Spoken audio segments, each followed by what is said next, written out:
News headquarter. अस्सलामुअलैकुम। बोल news में कहते हैं आपको खुशामदीद। मैं हूं आपके साथ रमशा साजिद। मैं हूं राफे मिर्जा और मैं हूं आपके साथ वरीशा जुल्फिकार। हेडलाइंस आप जान चुके हैं, आज खबरों में बात होगी। इमरान खान का करारा जवाब, पार्लिमान में वापसी की दावत,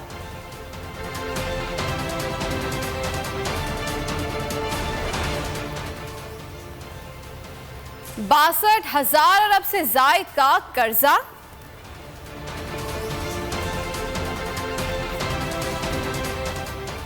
कराची का मौसम ठंडा ठार, चांस 50-50। खबरों का आगाज करेंगे और सबसे पहले बात करेंगे, तैयारी मुकम्मल है, प्लान में कोई तब्दीली नहीं, दिसंबर में ही असेंबलियों से निकल जाएंगे। चेयरमैन तहरीक इंसाफ इमरान खान ने हुकूमत पर एक बार फिर वाजे कर दिया। न्यूज कॉन्फ्रेंस में कहा, सबको नजर आ रहा है मुल्क तबाही की तरफ जा रहा है। जनरल आसिम मुनीर की तारीफें सुनी है, हाफिज कुरान है, उम्मीद रखता हूं वो अमर बिल मारूफ पर चलेंगे। नए सेटअप से काफी उम्मीद है वो कुछ करेंगे। मेरा अकेले का मुल्क नहीं, सबकी जिम्मेदारी है। इदारों को देखना चाहिए कि मुल्क डिफॉल्ट की तरफ जा रहा है। इस वक्त इदारों को मुल्क के लिए सोचना चाहिए। चोरों ने अपने केसेस खत्म कराने के लिए कवानीन ही बदल दिए।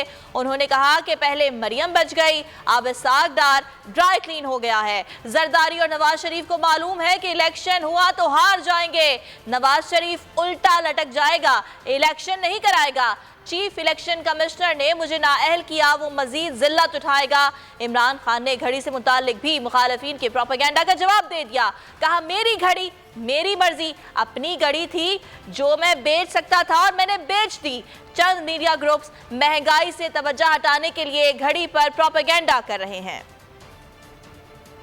मेरा प्लान पूरा वही है, जब मेरी तैयारी होगी दिसंबर में इंशाल्लाह हो जाएगी, ये असेंबली से निकल जाए। नया आर्मी चीफ आया है, इसको टाइम देना चाहिए। हमने बड़ी अच्छी चीजें सुनी है, जनरल आसिम की बड़ी तारीफें सुनी है मैंने, हाफिज कुरान है, और मैं ये उम्मीद रखता हूँ कि ये अमर बिल मारूफ पे चलेंगे। उम्मीद लगा के बैठा हूँ नए सेटअप से। कभी कोई शक नहीं था कि नवाज शरीफ या जरदारी कभी भी इलेक्शन की तरफ नहीं जाए। डर लगा हुआ है कि अगर ये इलेक्शन में हार गए, केसेस खत्म किए, ये फिर ना रिवाइव। नवाज शरीफ वहाँ बाहर बैठा हुआ है, वो उल्टा लटक जाएगा, इलेक्शन करवाएगा। बददियानतदार इलेक्शन कमिश्नर बैठाया हुआ। इलेक्शन कमीशन मुझे नाहिल करता है, अपना NRO 2 दिया गया, सब जानते हैं किसने इनको NRO 2 दिया। सारे करप्शन के केसेस इनके खत्म हो रहे हैं। पहले मरियम बच गई, फिर उसके बाद वो इसाक डार आया, वो ड्राई क्लीन हो गया। राना सनाउल्लाह को भी उन्होंने फैसला किया कि जी तो बिल्कुल ही साफ और शफाफ हो गया। और फिर अब सलमान शहबाज साहब लंदन से वापस आ रहे हैं क्योंकि वो भी ड्राई क्लीन होगा। तो इमरान खान की घड़ी की पड़ी हुई है, जाती घड़ी है, मैं उसे बेचूं, मैं जो मर्जी करूं उसे। उसके ऊपर कोई बात नहीं कर रहा कि आज लोगों का जो माशी कत्ल हो रहा है, इस मुल्क में चोरों का ना बचाएं अपनी जमीर बेच। स्पीकर कौमी असम्बली ने पाकिस्तान तहरीक इंसाफ को पार्लिमान में वापसी की दावत दे दी है। राजा परवेज अशरफ कहते हैं कि मुआशी इस्तेकाम के लिए तमाम जमातें पार्लिमान में आए, हमें इत्तेफाक राय से मामलात को संभालना होगा। वक्त से पहले असम्बली तहलील की तो जमहूरियत में इस्तेकाम नहीं आएगा। मुल्क को दरपेश मसाइल का हल पार्लिमान के पास है। मैं तो उनसे अब ये तवक्को करना चाह रहा हूँ कि वो आए पार्लिमान में बैठे और अपना, उनके पास अपने अपने हलकों का मैंडेट है, वो अपना वहाँ पर जो नुमाइंदगी का हक है वो अदा करें, वो कंट्रीब्यूट करें। जरूरी है कि असेंबलियाँ अपनी मुद्दत पूरी करें। बड़ी पुरानी बहस है इस मुल्क में, अगर आपको याद होगा कि 88 की दहाई, 88 के बाद बहुत सारी 2-3 असेंबलीज ऐसी थी जिन्होंने अपनी मुद्दत पूरी नहीं, कोई 20 महीने रहे, कोई 2.5 साल रहे, कोई 3.25 साल रहे। तो जो आईनी हक था 5 साल पूरे करने का, उस वक्त जो पॉलिटिकल साइंटिस्ट थे वो ये समझते थे कि असेंबली प्री मेच्योर जब आप डिसॉल्व कर देते हैं तो फिर वो जमहूरियत का पौधा जड़ नहीं पकड़। डर है मुल्क श्रीलंका ना बन जाए, इंतखाबात के अलावा दूसरा कोई रास्ता नहीं है। पीपल्स पार्टी इलेक्शन नहीं चाहती, वो नून लीग को डरा रही है। नून लीग खुद भी डरी हुई है। असद कैसर की बोल न्यूज़ के प्रोग्राम अब बात होगी में गुफ्तगू। उनका कहना था कि मौलाना ने सोचा नहीं होगा कि उनका बेटा अहम सीट पर होगा। इन्हें पता है कि इलेक्शन हुए तो तहरीक इंसाफ जीत जाएगी। पार्टी भी तो किसी भी सूरत में नहीं चाह रही है और वो मुस्लिम लीग को डरा धमका रही है और मुस्लिम लीग खुद भी डरी हुई है और उनको ये बात समझ नहीं आ रही है कि अगर इलेक्शन होते हैं तो तहरीक इंसाफ जीत जाएगी। वो मौलाना तो मजे की मजे ले रहे हैं। उसको तो पता है कि इतनी बड़ी ओहदा और इतनी बड़ी हुकूमत में हिस्सा तो कभी उसने देखा ही नहीं था, उसने सोचा ही नहीं था कि उसका बेटा जो है सबसे अहम मिनिस्ट्री का मदार होगा, उसके पास और भी अच्छी मिनिस्ट्री होगी। वो भी सलामती के इदारों के ऊपर एक सवालिया निशान है कि क्या वो मुल्क को इस तरह छोड़ रहे हैं। हम ये नहीं कहते, हम समझते हैं कि बिल्कुल इनका एपॉलिटिकल स्टांस रहा है। मैं तो डर है कि ये कोई सीरिया ना बन जाए, मुझे तो डर है कि ये कोई श्रीलंका ना बन जाए। इलेक्शन कराओ मुल्क बचाओ मुहिम का दायरा मजीद वसी कर दिया गया है। पंजाब के बाद सिंध में भी रैलियों का आगाज हो गया। तहरीक इंसाफ के ज़ेर एहतमाम कराची रैली में अवाम की बड़ी तादाद ने शिरकत की। 10 रोज तक रैलियों का इनेकाद किया जाएगा। कल मंगू पीर में रैली निकाली जाएगी। लाहौर में 2 रैलियों का एहतमाम। पाक पतन में भी भरपूर रैली निकाली गई। परवेज इलाही ने असम्बली ना तोड़ी तो इस्तीफे दे देंगे। पीटीआई रहनुमा हाशिम डोगर का दो टोक ऐलान। प्रेस कॉन्फ्रेंस में कहा कि देखते हैं फिर हुकूमत कैसे चलती है। तहरीक इंसाफ में जो भेड़ बकरियां थी सब फरोख्त हो चुकी है। 178 में से कोई रुकन कहीं नहीं जाएगा। पंजाब में खरीदो फरोख्त के लिए आने वालों को मायूसी होगी। हुक्म करेंगे, अगर चौधरी परवेज इलाही साहब असेंबली रिजॉल्व नहीं करेंगे तो हम अपने रिजाइन जमा करवा देंगे। उसके बाद हम देखेंगे ये हुकूमत कैसे चलती है। भेड़ बकरियों के सौदे जो पहले भी माजी में करते रहे और जो सुना है आजकल आए बैठे हैं, ये मायूस होंगे। जितने बकरे थे वो फरोख्त हो चुके हैं। अल्लाह की मेहरबानी से अब ये गयूर हैं जो 178 हैं पाकिस्तान तहरीक इंसाफ के और 10 हमारे साथ ताफ लीग के हैं। इनमें से कोई एक भी हमारा भाई दोस्त बहन जाने के लिए तैयार नहीं है। खबर शामिल करते हैं। बलूचिस्तान में बल्दियाती इंतखाबात का दूसरा मरहला। जिला लसबेला के गैर हतमी गैर सरकारी नताइज 11 वार्ड्स में से 8 नशिस्तों पर जाम ग्रुप कामयाब हुआ है। अवामी इत्तेहाद को 3 वार्ड्स पर कामयाबी मिली। हब वार्ड नंबर 12 में अवामी इत्तेहाद कामयाब, जबकि पशीन में जमीयत उलमा इस्लाम ने अक्सरियत हासिल कर दी। आपको बता रहे हैं बलूचिस्तान में बल्दियाती इंतखाबात का दूसरा मरहला। जिला लसबेला के गैर हतमी गैर सरकारी नताइज 11 वार्ड्स में से 8 नशिस्तों पर जाम ग्रुप कामयाब हुआ। अवामी इत्तेहाद को 3 वार्ड्स पर कामयाबी मिली, जबकि हब वार्ड नंबर 12 में अवामी इत्तेहाद कामयाब हुआ। पशीन में जमीयत उलमा इस्लाम ने अक्सरियत हासिल कर ली है। आपको बता रहे हैं बलूचिस्तान में बल्दियाती इंतखाबात का दूसरा मरहला जारी है। और अफगानिस्तान से एक बार फिर पाकिस्तान में दहशतगर्दी। अफगान बॉर्डर फोर्सेस ने शहरी आबादी पर तोपखाने और भारी हथियारों से बिला इश्तियार और अंधाधुंध फायरिंग की। ISPR के मुताबिक 6 पाकिस्तानी शहीद हो गए, 17 जख्मी हैं। पाकिस्तानी फोर्सेस ने अफगान जारहियत के खिलाफ मुनासिब जवाबी कार्रवाई की। इस कार्रवाई के दौरान पाकिस्तानी फोर्सेस की जानिब से इलाके में मौजूद बेगुनाह शहरियों को निशाना बनाने से गुरेज किया गया। पाकिस्तान ने अफगान हुक्काम से राब्ता किया और जिम्मेदारों के खिलाफ सख्त कार्रवाई का मुतालबा किया है। वाक़े के बाद पाक अफगान बॉर्डर बाबे दोस्ती हर किस्म की आमद-ओ-रफ्त के लिए बंद कर दिया गया।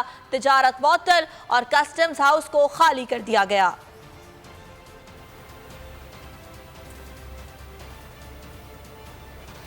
पाकिस्तान की अफगान चमन बॉर्डर पर अफगान बॉर्डर फोर्सेस की बिला इश्तियाल फायरिंग की शदीद तर मुज़म्मत। तर्जुमान दफ्तर खारजा मुमताज़ ज़हरा बलूच कहती हैं कि इस तरह अफसोसनाक वाक़यात दोनों ममालिक के दरमियान बरादराना ताल्लुकात के मुताबिक नहीं है। अफगान हुकाम को आगाह किया गया है कि ऐसे वाक़यात की तकरार से गुरेज किया जाए और जिम्मेदारान के खिलाफ सख्त तरीन कार्रवाई की जाए। सरहद पर शहरियों की हिफाजत फ़रक़ीन की जिम्मेदारी है। इसमें किसी किस्म की कोताही दोनों ममालिक के लिए मसाइल पैदा कर रही है। दीगर खबरें शामिल करेंगे। खुद साख्ता जिला वतनी के बाद पाकिस्तान पहुंचने वाले मफरूर मुजरिम सुलेमान शहबाज आज इस्लामाबाद हाई कोर्ट से राहदारी जमानत हासिल करेंगे। अदालत ने दरख्वास्त जमानत मुस्तरद करते हुए एयरपोर्ट से गिरफ्तार ना करने का हुक्म दिया। Suleman Shahbaz money laundering case में एहतसाब अदालत को मतलूब हैं।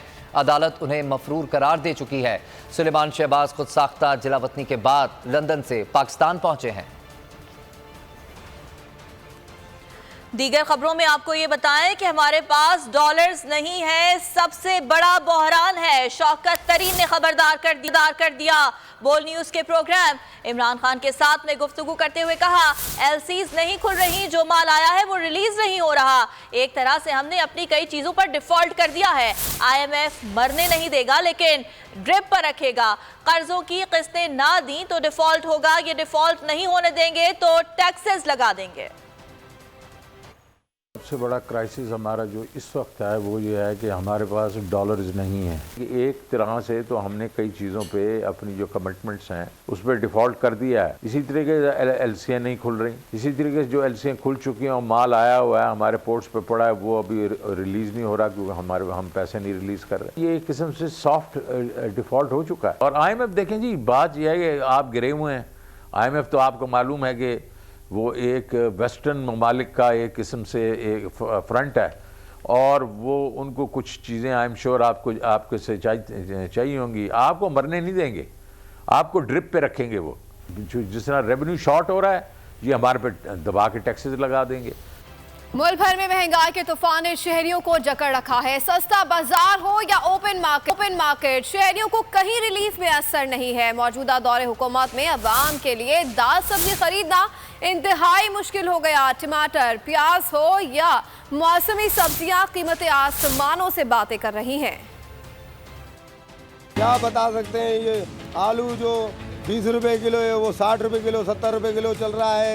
ये प्याज का तो हाल ही बुरा हो गया है। ये 100 रुपए किलो वाली प्याज इस वक्त 250 रुपए किलो बिक रही है। तनख्वाहदार तबका है उसको तो वही फिक्स तनख्वाह मिलती है, वो उसको ये बर्दाश्त करना पड़ता है। लेकिन ये बहुत हालात मुश्किल हो गए हैं कि सब चीज़ें जो है वो महंगा पहुँच से बाहर होती जा रही हैं। मौजूदा हुकूमत सिर्फ अपने केसेस खत्म करिए, महंगाई की तरफ वो तवज्जो ही नहीं दे रही है। नजायज है ना जी, गरीब की पहुँच से तो दूर हो गया ना। ये जो है तो आपस में बस वो लगे हुए हैं, आवाम तो बीच में पीस रही है ना। सब्जी में तो टमाटर भी महंगा है और कोई भी चीज दे के महंगा है। पेट्रोल भी कितना महंगा है, सीएनजी मिल भी नहीं रही। 200 प्याज चल रहा है तो सारी चीजें महंगी है और दिहाड़ी 1000 नहीं बचती दिन में, तो गरीब आदमी क्या कुछ लेगी, कैसे पहुंचे इस महंगाई तक। और ठंड बढ़ते ही चूल्हे ठंडे पड़ गए, लकड़ियों का दौर वापस लौट आया। कराची, लाहौर, कोयटा और पेशावर समेत छोटे बड़े शहरों में गैस गायब हो गई। उमूर खाना ठप, खवातीन ने सर पकड़ लिया। शहरी महंगे सिलेंडर्स खरीदने पर मजबूर। होटलों से महंगा खाना लेने के अलावा कोई ऑप्शन नहीं रहा। गैस की किल्लत की वजह से सनतों का पहिया भी रुक गया है। मुतासरीन कहते हैं कि गैस सिलेंडर बहुत महंगे हैं। हुकूमत मसले के हल के लिए फौरी इक़दाम करे। 1.5 महीना हो गया है, हमारे घर बिल्कुल गैस नहीं है और बड़ी परेशान है हम लोग। यानी कि गैस नहीं आती तो हम सिलेंडर इस्तेमाल करते हैं। रोटी खाने के लिए आते हैं, महंगाई इतनी तूत पकड़ गई है, जब टाइम होता है तो गैस नहीं होती है। घरों में गैस नहीं है, सुबह बच्चे जाते हैं स्कूल के लिए, जब इस तरह आए सिलेंडर पूछा है, ये सिलेंडर पहले हम लेकर गए थे 2000 का, अभी ये 4000 का बोल रहा है। सुबह स्कूल जाना होता है बच्चों ने तब भी गैस नहीं है, रात को जब खाना खाना होता है तो तब भी गैस नहीं होती। गैस में तो है ना 2:30 बजे 2 बजे जा रहे हैं ना तो 5 बजे आसी, रात को 9 बजे जा रहे हैं, सुबह 6 बजे आसी। गैस बिल्कुल ना होने की बराबर है। हम बहुत मुश्किलात से 2-4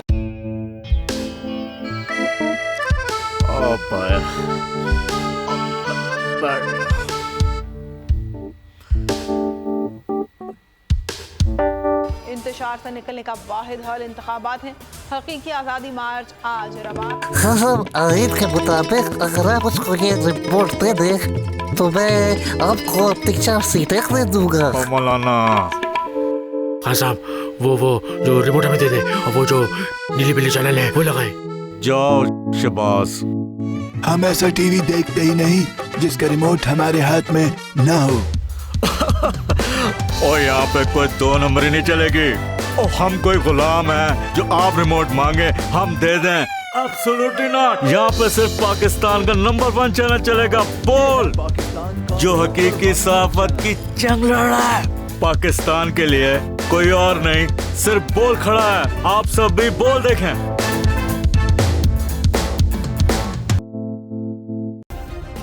सब्सक्राइब करें और बेल दबाएं ताकि कोई खबर रह न जाए।